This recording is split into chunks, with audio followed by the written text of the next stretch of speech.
Parce qu'on a peu cette notion du partage finalement. On vit de moins en moins ces émotions autour d'une table. Et c'est dommage. Et nous, on doit essayer de les continuer, de les perpétuer.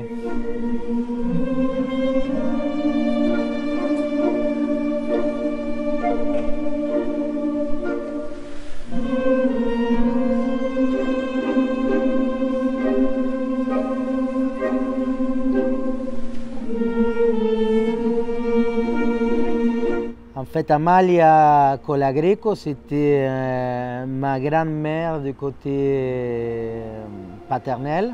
Et elle était quelqu'un d'extrêmement joyeuse. C'était un rayon de soleil, elle était toujours contente, toujours intentionnée. Et je me rappelle d'elle, en fait, dès qu'on arrivait jusqu'à du matin au soir, toujours au fourneau.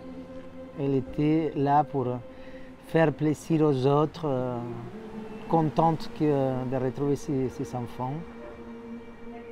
Donc il nous a transmis cette passion, cet amour pour la cuisine. Et avant chaque repas, elle faisait un pain parce qu'on était 11 petits enfants.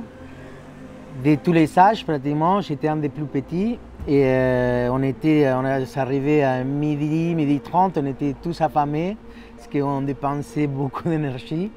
Et elle faisait un pain avec la même forme que nous on fait aujourd'hui, mais elle faisait un pain qui mettait au milieu de la table avant le repas et on se jetait tous sur les pains à manger ces pains qui étaient bien sûr le meilleur pain au monde. C'est un peu un honneur à elle, ce pain qui est rempli d'amour et qui représente pour moi ce qui doit continuer à représenter une table. Oui, le premier pain qui est offert en fait en attente, en bienvenue, est un pain qui est fait maison. Ça s'appelle le pain écossais. C'est entre le pain et la ciabatta, c'est quelque chose qu'on sert d'une manière très réconfortante, c'est-à-dire qu'on a une forme de fleur qu'on rompt et qu'on peut tremper dans de l'huile en attendant, avec un autre amuse-bouche, mais en attendant de choisir son menu, quelque chose d'accueillant. On dit voilà, vous pouvez le partager et le déguster avec cette huile d'olive. Alors, il y a des gens qui demandent comment on fait.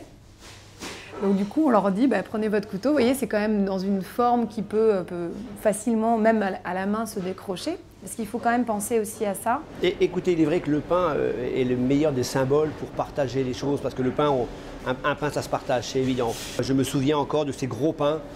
C'était pas du tout les pains qu'on fait là, à 250 grammes. C'était des gros pains de 3 livres, de 6 livres, voire de 12 livres, où on taillait des tranches. Il fallait 3 pour manger la tranche, j'exagère à peine. Donc je me souviens vraiment de ce partage, de ce pain. Autrefois, le pain, je le considérais comme quelque chose qui devait être tranché et où on partageait le pain. Donc oui, j'ai des gros souvenirs à ce sujet. C'est ce pain, ce que j'appelle moi de partage, qui fait entre 200 et 300 grammes, compose, alors soit au cœur de la table, soit dans une petite corbeille où le serveur sert les convives.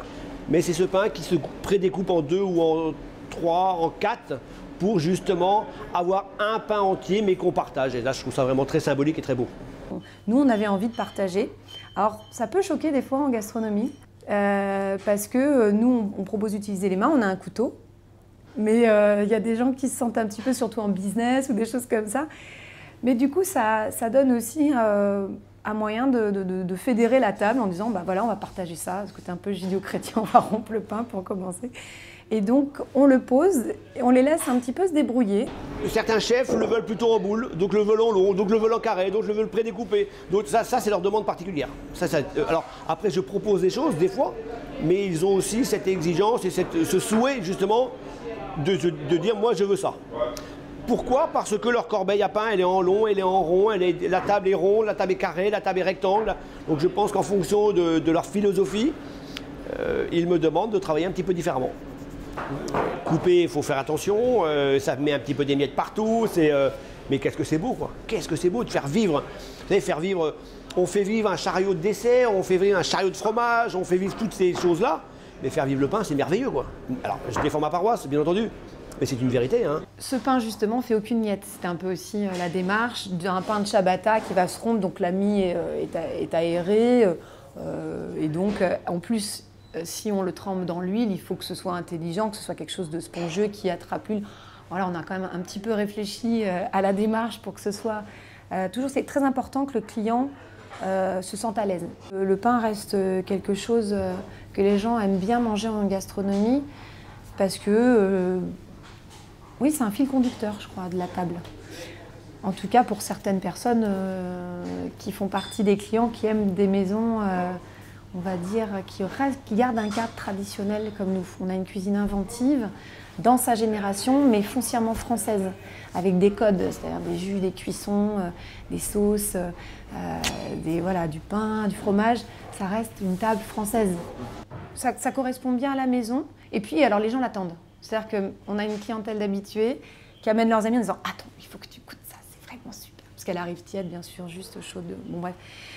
Pain, vin, ça peut être très intéressant, justement, avec l'accueil de cette ciabatta où on peut jouer sur un blanc qui tranche avec le côté huilé, quand on parce qu'on change les huiles aussi. C'est un peu osé d'essayer de se faire salir un peu les gens. Mais bon, finalement, c'est quelque chose de tellement ancestral, le fait de compartir un pain, qu'on le voit de plus en plus dans des restaurants gastronomiques, hein. On n'est pas les seuls à le faire, mais c'est quelque chose qui est très symbolique et qui j'aime. Alors, c'est une recette d'Amalia, de ma grand-mère, et la forme, on l'a pensée pour que justement chacun elle puisse casser ses pains facilement et que chacun il ait plus ou moins un même morceau équitable. C'est un pain équitable. Et alors, ces pains qu'Amalia mettait sur la table, elle avait un feu de bois. Et donc, elle les cuisait intégralement au feu de bois. Et des fois, sortait un peu brûlé. Et j'adorais ces côtés brûlés. C'est un peu la rusticité de l'extérieur, fait par la chaleur, la brutalité de la flamme, mais en rondeur à l'intérieur avec cette mie très gourmande, on va dire. Et j'aime bien ces deux contrastes, le caractère et la douceur, la rondeur. C'est vrai que ces contrastes, on les voit dans le pain, on les voyait dans son pain, mais on les voyait, c'était l'image d'elle. Et c'est souvent ça, et surtout avec les pains. Un pain transmet beaucoup l'état d'âme du boulanger, on dit. Et en fait, j'adore le pain.